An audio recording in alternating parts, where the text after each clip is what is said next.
দেখতেই পাচ্ছেন, আমি যদি একটু সুন্দর করে আপনার দেখাই তাহলে মানে সবথেকে বেটার হবে।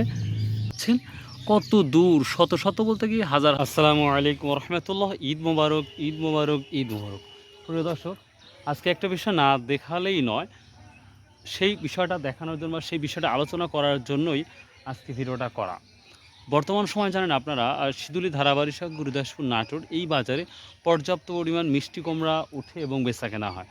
তো সেই আমি আজকে রাস্তা দিয়ে আমার বোনের বাসা যাওয়ার সময় আমি দেখলাম যে এই যে আপনারা দেখতে পাচ্ছেন, এটা ছোট্ট একটি সুন্দর একটি তাঁবু টাঙ্গিয়েছে, তার নিচে পর্যাপ্ত পরিমাণ মিষ্টি কুমড়া আমরা দেখতে পাচ্ছি।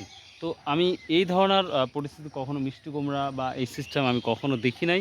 আমি দেখেছি দীর্ঘ সময় বাড়িতে সুন্দর করে প্রসেস করে মানুষ রেখেছে, কিন্তু যেই দৃশ্যটা দেখতে পাচ্ছি এটা অভাবনীয়, অন্যরকম একটি বুদ্ধি, যেটা আপনারা এই ভিডিও যারা দেখেন তারা দেখলে অবশ্যই নেক্সটে এই ধরনের বা এইভাবে আপনারা মিষ্টি করে রাখতে পারবেন।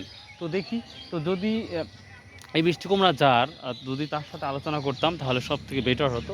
তো তারপরে আমরা একটু দেখাবো দূর দিয়ে আপনাদের যে কীভাবে রেখেছে। তো চলুন যাওয়া যাক। আর ভিডিওটা ভালো লাগলে অবশ্যই চ্যানেলটা সাবস্ক্রাইব করবেন এবং যারা ফেসবুকে দেখতেছেন ফলো করবেন। So let's go. দেখতেই পাচ্ছেন, আমি যদি একটু সুন্দর করে আপনাদের দেখাই তাহলে মানে সব থেকে বেটার হবে। আগে সুন্দর করে তাঁবু টাঙ্গিয়েছে, অর্থাৎ এটা প্লাস্টিকের পেপার না, এটা এক ধরনের কার্পেটও বলতে পারি। উপরে আমরা দেখছি নেট দিয়েছে যেন উড়ে না যায়। তো এখান থেকে প্রায় 20 থেকে 25 হাত লম্বা করে এই ঘরটা, তাঁবুটা নির্মাণ করেছে। নির্মাণ করার পরেই কিন্তু এর ভিতরে কিন্তু মিষ্টি কুমড়াগুলো রেখেছে। আমি যদি আপনাদের দেখাই একটু, প্রিয় দর্শক, এই যে দেখতেই পাচ্ছেন কত দূর, শত শত বলতে কি হাজার হাজার এখানে মিষ্টি কুমড়া অ্যারেঞ্জমেন্ট করা আছে।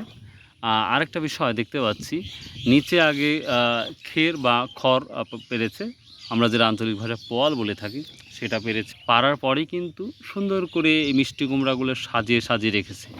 আপনাদের কীভাবে বলবো ভাই, এত সুন্দর প্রসেস বা সিস্টেম করে রেখেছে, দেখার মতন একটি পরিবেশ। আমি যদি নিচ দিয়ে যদি আপনাদের একটু দেখাই, বা যারা দেখতেছেন সুন্দর করে ছোট ছোট বাঁশ দিয়ে সুন্দর করে করে যেন পানি কোনোভাবেই না ঠেকে, ক্যামেরার মাধ্যমে দেখতেই পাচ্ছেন সুন্দর করে সাজিয়ে সাজিয়ে রাখছে। আমি যদি আরেকটু ভিতরে দেখাই আপনাদের, পর্যাপ্ত পরিমাণভাবে সাজিয়ে রেখেছে এবং নিচে যে এই যে খড় বা পোয়াল দিয়ে রাখছে যেন নষ্ট না হয় কোনোভাবেই। তো প্রিয় দর্শক, যারা আমার ভিডিওগুলো রেগুলার দেখেন তাদের বলছি, যারা মিষ্টি কুমড়া নিতে চান তো এইভাবে ফ্রেশ মিষ্টি কুমড়াগুলো আপনারা নিতে পারবেন যদি আপনাদের প্রয়োজন হয়। ইনশাআল্লাহ এইভাবে আমাদের এখানে সংরক্ষণ করে রাখা হয়। তো প্রিয় দর্শক, ভিডিওটা ভালো লাগলে অবশ্যই পাশে থাকবেন, অবশ্যই কমেন্ট করবেন, যদি সম্ভব হয় কথা বলতে পারবেন তো অবশ্যই রাত 8টার পরে। সো বাই, আল্লাহ হাফেজ, আসসালামু আলাইকুম রহমতুল্লাহ।